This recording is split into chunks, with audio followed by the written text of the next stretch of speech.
We have Amit Agarwal, Group CFO at Raymond, who joins in to discuss more on the trends they are seeing. Hi, Amit. Morning. Thanks so much for joining in. Well, give us a sense in terms of, how is the approach to festive season shaping up?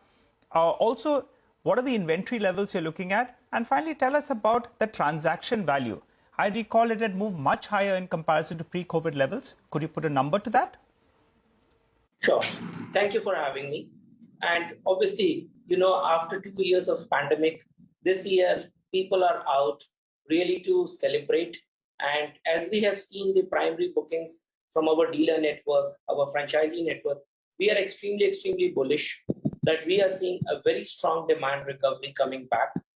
And if I look at the kind of festive season, people have made the bookings as well as the wedding, because immediately after the festive season, after Diwali, Dussehra, you get on to the wedding season.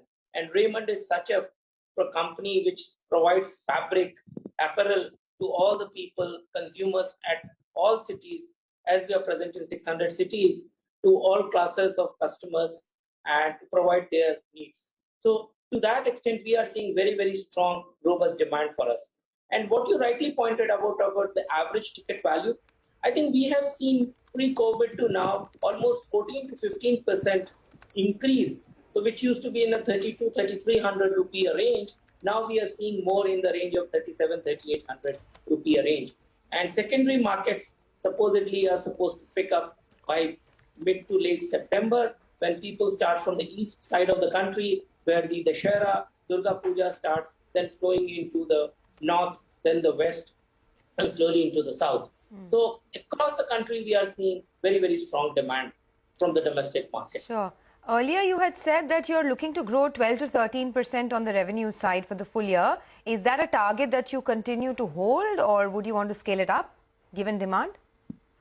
Yeah, we are seeing even a robust compared to the 12 to 13%, because we have got very, very strong bookings across our businesses. And let's say talk about the lifestyle and even our real estate business, which is also becoming a larger piece of the business, is helping us to grow the overall revenues. Okay, all right. Sorry, for the real estate business particularly, just wanted to understand, you're sitting on revenues of, I think, quarterly revenues of around 280, 290 crores. What are the projects that are underway and what could the revenue run rate be? Yeah, so as you know that today we have got first phase of the project, which is development of close to 20 acres at Thane, and that could deliver me close to 4 million square feet of construction. And as you would also know that we have announced the first JDA project, which we would be launching somewhere in December, January, and that will further add to the revenues. So, and we are also delivering 900 apartments in December 2022, which is 2 years ahead of radar. So overall, what we are seeing is that our revenues are going to grow.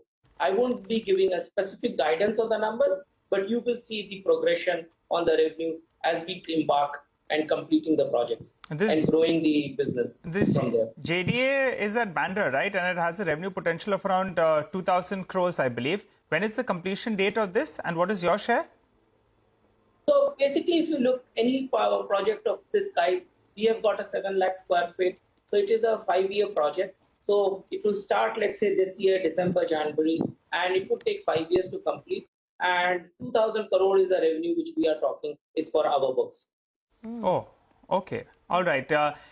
Some part of your business, I think of your lifestyle business, maybe around 15%, comes in from exports. You could give us an updated number out there.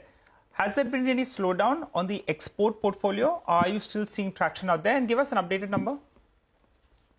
Actually, you see, export, we are very, very happy to tell you that we are booked all the way till March.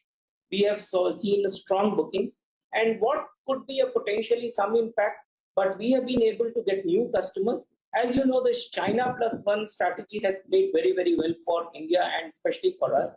Some of the customers which were not coming to us earlier, maybe 5-7 years back, because of the Chinese buying, they have really come to us and started to give the prices which we wanted and maintaining our intact margins. So that is going to help us in terms of any slowness in the demand from any of the customers. Rather, on the other hand, we are expanding our lines both at Bangalore and Ethiopia.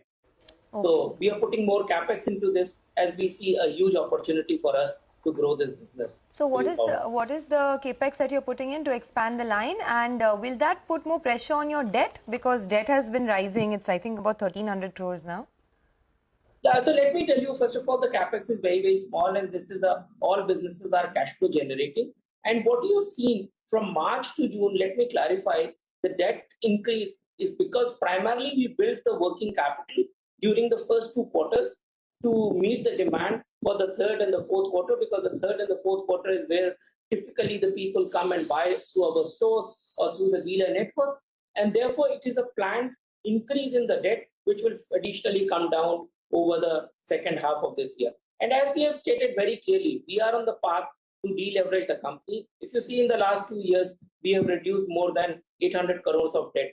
So we are clearly on the journey to deleverage this company and make it a zero debt over the next 2.5 years. Okay, zero debt in the next 2.5 years. Amit, one of the factors that could be playing in your favor is cotton prices have cooled down a little bit, though they're still at elevated levels.